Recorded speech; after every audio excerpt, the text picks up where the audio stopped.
So Rachel, thanks so much for joining me for this this podcast. I'm really excited to dive into this topic of coaching and highly sensitive people with you. Yes, me too. Thank you for having me. Yeah, pleasure. So yeah, I guess the first question, I was really interested to know a bit more about your personal story or your experience of being a highly sensitive person. How did you kind of discover the term, and what's been your understanding and experience of it? Um, Mm, yeah.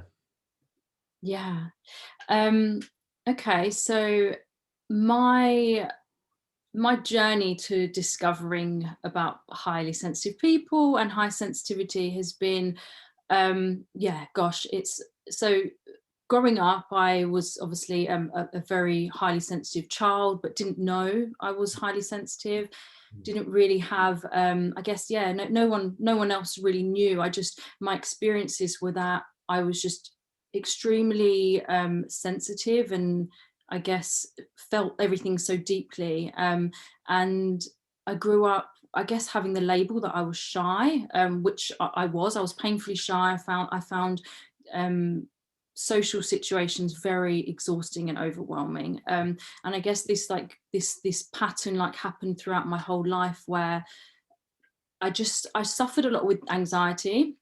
So I kind of went on this little like mission um, to like this personal development journey, where I was trying to find out what was like wrong with me, because I just knew I was different. There was just something in me that was like I was receiving these comments that I was experiencing things differently to everyone else. I was receiving the comments that I was too shy or too sensitive, and I just really felt that I needed to be somebody else and not myself. So um, I kind of went on this journey of looking for answers to this thing that was wrong with me. And it wasn't until, I guess, going through my life with low self-esteem, low self-confidence, feeling having intense chronic anxiety, panic attacks, I kind of went on this journey to figuring out what it was. And for me, I was kind of on a mission to see what the root cause was of my anxiety. Mhm. Yeah, I didn't have an awareness that actually what I was experiencing was heightened sensitivity, and that was the main reason that I was having these challenges. So growing up, I guess I had I hated being sensitive, so I just used to use like avoidance or escaping or numbing with alcohol and partying and all of that stuff, like growing up and throughout uni. And it wasn't until I was living away in Australia, and I'd been there for 3 years. So I was there for 4 years in total, and it was sort of the last year I grew a bit more. I guess a bit more conscious and started going down a spiritual path, and realizing that yeah, that I guess tapping into this work, I stopped kind of ignoring my feelings, and I started to work with them. And it led me down this path, which I decided that I wanted to come back and train to be a coach, because I tapped into some coaching and NLP in Sydney. And it was that push to bring me back here that led me onto the path. So by this point, this was 2018, and I still hadn't found out I was highly sensitive, and I was just going through the pain of being like, what's wrong with me? And for so much of my life, just thinking that there was something wrong. I would be going to the doctors all the time, and no one could diagnose like this, what it was. Yeah. um and I ended up going on a retreat in 2018, a transformational cacao retreat, where they use sort of cacao as the plant medicine to facilitate these healing journeys. And it was there that one of the ladies mentioned that I was probably an empath, because I was experiencing panic attacks during like busy crowds, and always feeling so overwhelmed in big groups. um, and then the word empath, I don't know, I heard it, but it didn't really stick. And it wasn't until the year later, I was still on this journey. I was like, something's not right. I'm still experiencing anxiety. What is it? So it took, I then decided to go on a plant medicine journey with ayahuasca, which ended up being very traumatic experience, but it was the thing that led me to finding out that I was a highly sensitive person, because I then ended up going, as a result of, I guess, becoming re-traumatized from the thing that I thought would be a quick fix in the plant medicine ceremony. um, I ended up needing more help and support and healing and therapy afterwards. Mhm. And it was then that I walked into a therapist, and she literally just, it was like the minute I walked through the door, she just like was inside my head. And it was so strange. She was like, you're not, you know, you're not an anxious person. You're a highly sensitive person. And she started reeling off all of these things and experiences and the wounds that I had from childhood. And I just couldn't believe it. So that was the first time that I really felt seen and heard and understood, being in that therapy room with her. Mm. um, and I guess that's really where it started. And I think I'd probably heard of it before, but you know, I'd been years before, I'd been in therapy, CBT for anxiety, things like that, and they never picked up on it. So um, it was quite a journey of, you know, I think people not really understanding so much about the trait and not having those answers, which can be quite stressful and traumatic in itself. So Mm. finding out, it was just, um, yeah, it was just like a relief, I guess, that there was nothing actually wrong. Yeah. And it was a trait. It was like, I'm normal. Like, this is something that other people are experiencing too. And yeah, so Yeah. yeah, that's my long version of the journey to discovering it. So Yeah, thanks for sharing that. It's amazing to hear your journey, and you know what a journey it's been to this point where it sounds like highly sensitive person is a kind of an understanding of yourself which seems helpful and beneficial to mm, your life and where you're at now. So yeah, that's really great. yeah, definitely. Yeah, and you mentioned becoming a coach as part of this journey, and Yeah, so you're a coach now. And I wondered what inspired you to become an HSP coach. yeah. Okay, so really my coaching journey was kind of led, and probably similarly with other coaches, my reason for doing coaching in the first place was to kind of help to be the coach for the person, I guess, that I was years back and when I needed the most support. Mm, So for me, it started off with wanting to help people with anxiety, and then I guess that evolved as I started to learn more about sort of childhood wounds and core, I guess, beliefs and patterns from childhood. I started to realize that maybe I wanted to work with people that had gone through sort of emotional trauma. And then that evolved. And then when I uncovered that I was highly sensitive, it really showed to me that a lot of my challenges had come from not understanding about my heightened sensitivity, mm, and then the emotional, I guess, trauma of not having my needs met and going through life with no understanding of what was going on, and then everything that encompassed, you know, the high sensitivity and all that went with that. So it just, as I guess, as I evolve with my own personal development, that's when my, I guess, my area of coaching evolved as well. So um, yeah, I'm just so passionate now about helping other highly sensitive people to understand about the trait and to accept themselves as they are, because I think, yeah, it's so important. And I know from my, not just my own struggles, but from people that I've worked with, that there's a lot of similar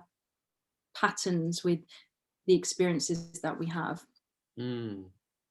Yeah, that's so interesting. So it came from your desire to almost help your younger self, and then to be able to help others in that same way from Yeah, your own experience.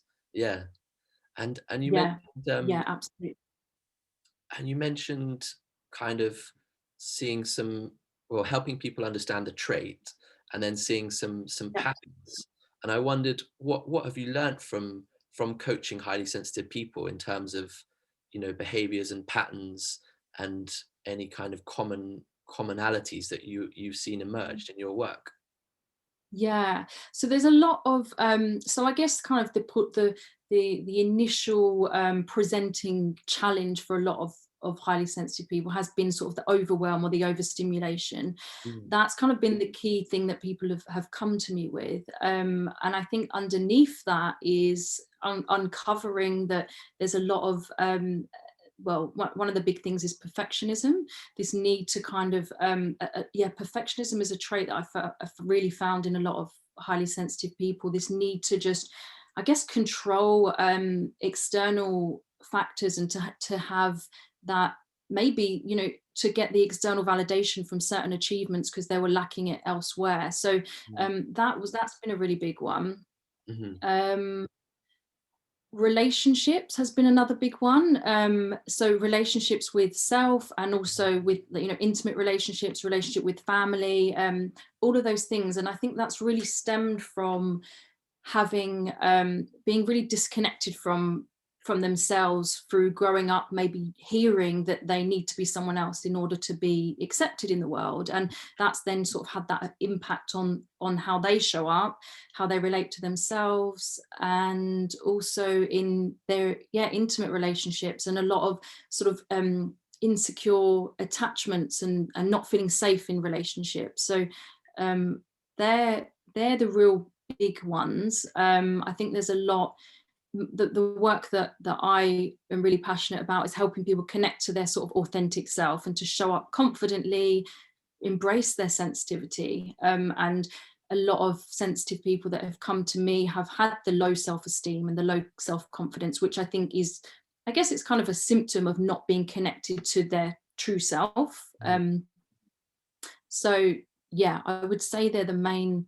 There's quite a lot in there, but I think it sort of stems from, yeah, perhaps a lack of trust in themselves, because growing up in a world where sensitivity is probably seen as a weakness, that actually they've grown up and they've just always strived to be like the other 80% of the population, and not seeing the gifts and the beauty in what sensitivity has. So mm. yeah. Yeah, no, thanks for sharing that. It's so interesting how there are some commonalities in the challenges that people face with this Mm, high sensitivity trait. You mentioned kind of trusting yourself, and authenticity, and you know, yeah. self-worth, and not judging yourself, Mm, and all these things. But you also mentioned the opportunities that come with it, in terms of it being a kind of strength, and a beauty, and a way of, you know, being in the world that's actually really positive. Um, mm, and I wondered, yeah. yeah, I wondered if there was more to that, that, you know, there's almost a reframe that needs to happen, that this sensitivity comes with challenges, but it also comes with opportunities. No, absolutely. Because I think we can focus so much on the kind of negative aspects of being sensitive, and the way that, you know, the world overwhelms us. And I think until we have that understanding around the trait, it's very hard to accept that within us, because we don't know what's going on. And I think that's kind of the first, you know, the foundation of getting to that point where we can reframe it and see it as something beautiful. And, you know, we, as sensitive people, we have so many, I guess, superpowers, I like to call them, because we can really connect to people on a deep level. We can really empathize and have so much compassion. And, you know, we can, you know, we think through things very on a deeper level. So we're great at, you know, as much as we might take time to make decisions, we can really you know, be great leaders, because we can really think things through, and see all sides of different situations. And I think there definitely does, like you say, yeah, we need to sort of have that shift where we are seeing it as a gift. And to, I think that starts with people to sort of understanding more, and then accepting that trait within them, and working with their sensitivity rather than trying to like push it away, um, and honoring where they're at, energy levels, honoring and setting boundaries, and all of those really important things that come with managing our state as sensitive beings. Mm, yeah, so important. Yeah. Um, and you mentioned this kind of process of understanding, and self-understanding, and understanding the traits. And I wondered there were any kind of specific tools or resources for highly sensitive people that you'd used or you'd recommend, that helps this kind of self-knowledge and self-understanding. Mm. Yeah, so I would really, really recommend, for me, journaling has been a really good one. I think because a lot of the time we can get really caught up in our heads. Yeah, So even as simple as just scribbling down your thoughts to unravel them, I think is a really good starting place to be able to, I guess, one, get yourself to stop ruminating on things, and to get things out onto paper, yeah. is really useful, and it kind of just takes you out of your head and gets you back into sort of present. But also, I guess it's a place where you can read back over your journaling and notice patterns and certain things that are occurring in your life as well. Mm, The other thing I would say is, so there's a couple of things actually. One of them is breath work, which I'm doing at the moment, which is really helping me as a tool to kind of get back, shift me out of my fight, flight, freeze mode back into my rest state, mm, which I think a lot of sensitive people are living in their, um, yeah, their sort of stress response. yeah. So that has been a real key thing for me, is to be able to implement that into my daily life. Um, and then bringing yourself back into your body. So I think all of these things are really important to start off from a place of being centered, um, before we sort of go into anything. So movement, doing exercise, any form of exercise, whether it's, I don't know, yoga or hit or weights. Like I do all of it, because at certain times I want to do more intensity, and sometimes I just want something, more chilled out, that's going to allow me to just move and get back into my body. So Mm, those things I would say are kind of more grounding tools. But I guess, yeah, so your question was, what were the things that help with self-awareness? So I think those things are really key, because I think if we're in our heads all the time, we can't really understand really what's going on for us on that level.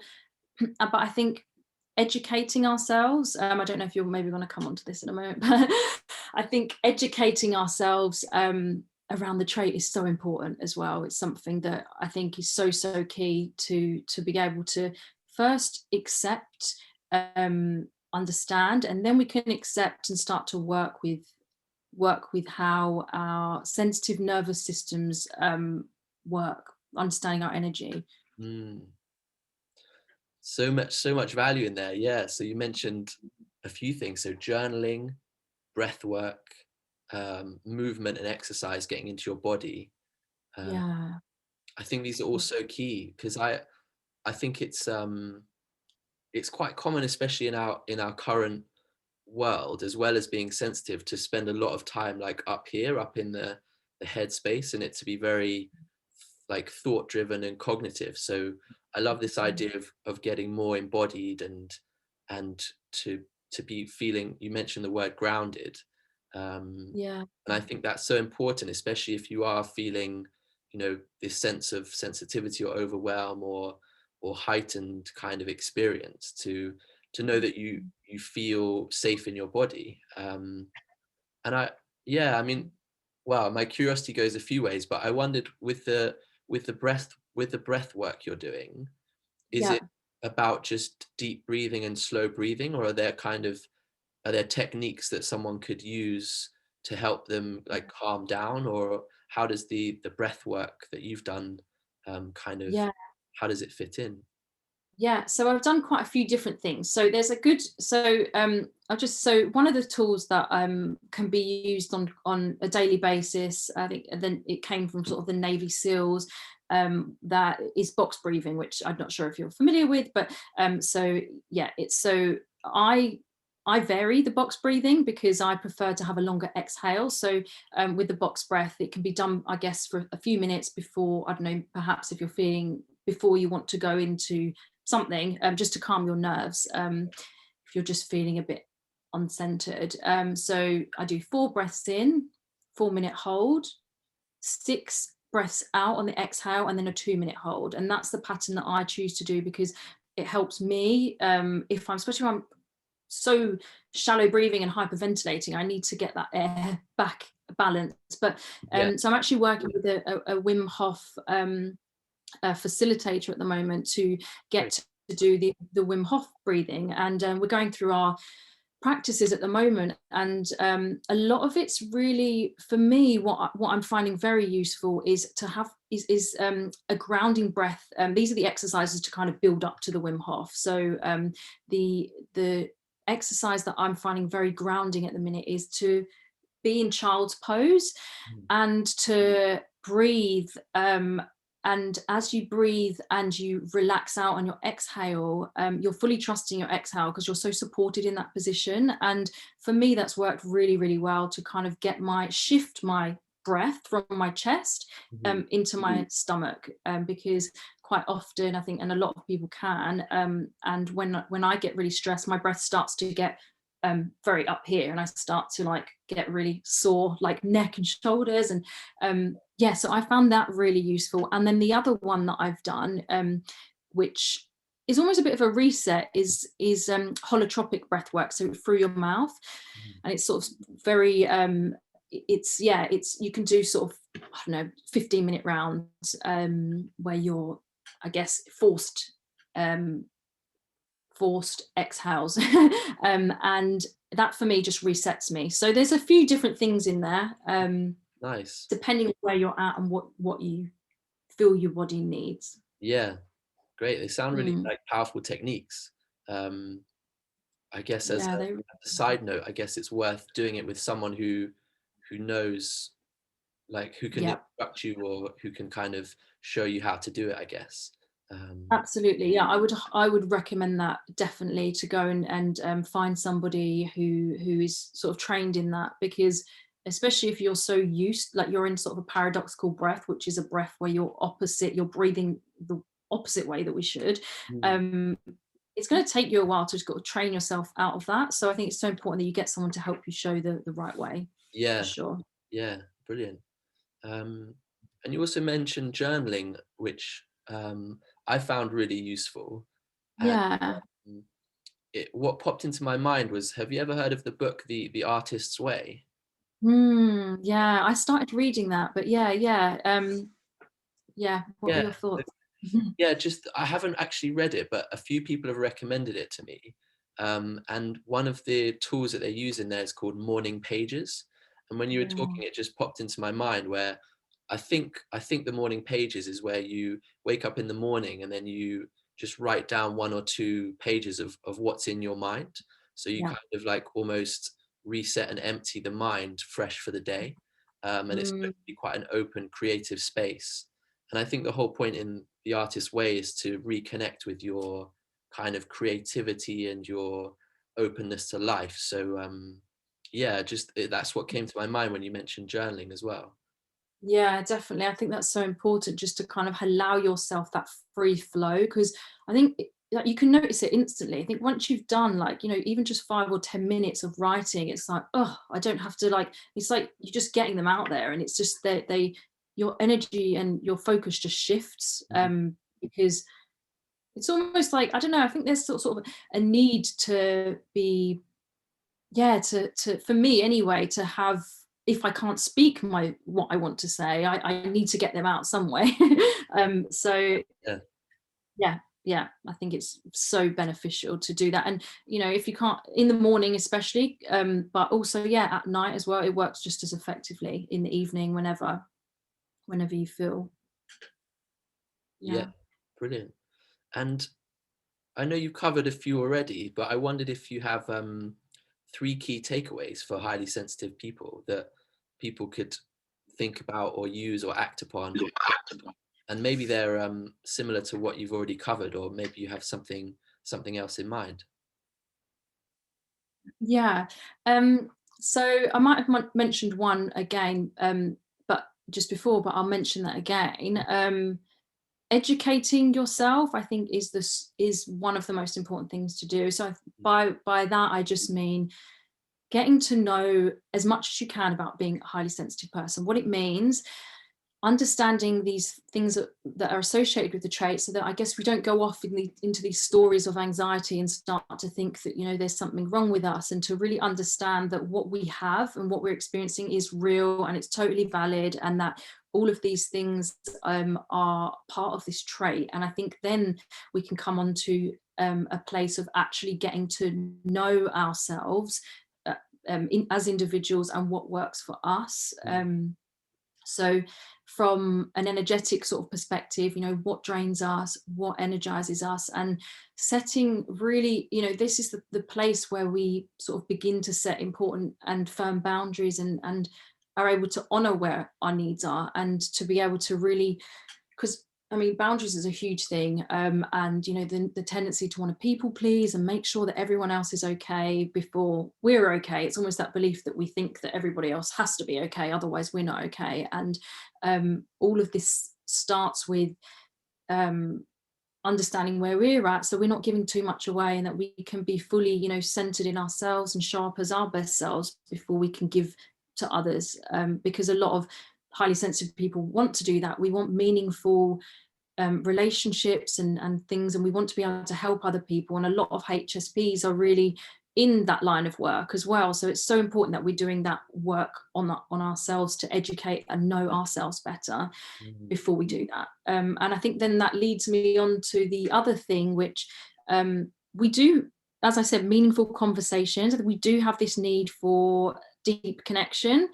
So deep conversations, deep meaningful connections. The biggest thing it's helped me is having a community of other sensitive people around me, to seek that out, to actively have people where you can create those connections with. Because if you haven't got sort of immediate family that are highly sensitive or really understand, or your relationships or friends, then sometimes we can feel a bit unfulfilled with our relationships, and that longing for need for deep and meaningful connections. So that is another one as well.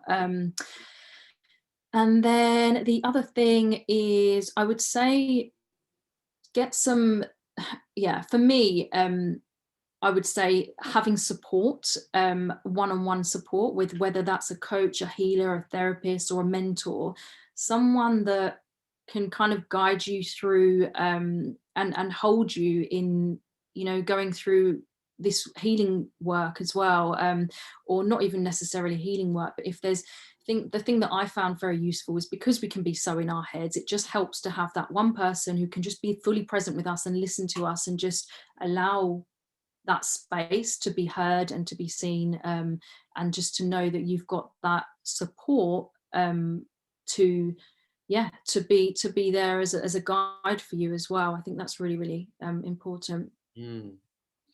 Thank you. Yeah, amazing takeaway. So yeah, it really resonates with me. I think one of the things you mentioned in the second point around around what energizes you and what drains you, that really rings true to me, is about well, I mean, you mentioned a few things. So support, getting the right support, which I think is so important. Having a sense of community, of people that understand you and that you can kind of relate to. And this theme of deep connections, I think, is something that keeps coming up around high sensitivity, is wanting deep and meaningful connections with other people. So I think that's so important. And also educating yourself. Yeah, I mean, absolutely. And there's quite a few, different books and things to read. What came to my mind as well was there are Facebook groups for highly sensitive people. I don't know if you're part of them or active in them. So I am a couple, but I actually have my own Facebook group that I've created for highly sensitive people. So because I found it, it's so important, and I felt like it was essential for my clients as well, to have that space where they could find other people to connect with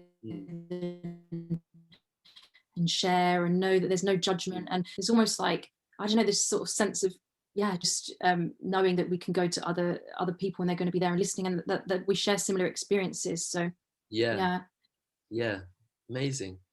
That brings me on to the question of where can people connect with you online? and where can Mm. people find this Facebook group if it resonates with them? Yeah, so the way to connect, so I've got a website which is rachaelkellycoaching.com. It's Rachel spelt with an AEL. I did find that there was actually another Rachael Kelly Coaching on Google which has an EL. So it's Rachel spelt Rachael. And through the website you can connect through onto my Facebook group. You can also connect to my Instagram, but Instagram is my main platform other than my website. So my Instagram is also Rachael Kelly Coaching. And either way, anyway, Instagram DM or messaging through my my website always are fine to connect. But you can find that group as well, through my website. Brilliant. Cool. Thanks so much. I've really enjoyed that exploration. I guess I wondered, is there anything else that is front of mind or alive for you that you wanted to share or dive into before we kind of wrap things up for today? Not that there has to be, but just as like an open invitation in case I've missed something, or yeah, something that's kind of burning on your mind. Mm, I mean, I could talk about this topic for forever because I think there's so much to it. So Yeah. I won't go into anything new, but I just, there was a point that you really picked up on there where you said about, almost the reframing, and I think it's so important that we are. That we do recognize our sensitivity as something that is really special, Mm, and we do work on connecting to that part of us, which will come with doing this work, where we begin to understand and accept more about ourselves, but just to know that it is a really unique and special gift to have, to be able to connect so deeply and empathize with others on a level that a lot of people might not be able to. So I just wanted to highlight that it mm. is a really beautiful and amazing trait that we have.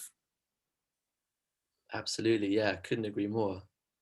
Great. Mm. Thanks so much. So what I'll do is as well, I will link to your website when I upload this podcast and the YouTube video so that people can find you and find out more, and if they resonate, yeah, just to make sure Yeah, they connect. Um, amazing. Thank you. Yeah, it's been really lovely chatting. yeah, thanks so much for the conversation, and yeah, thanks again. Thank you.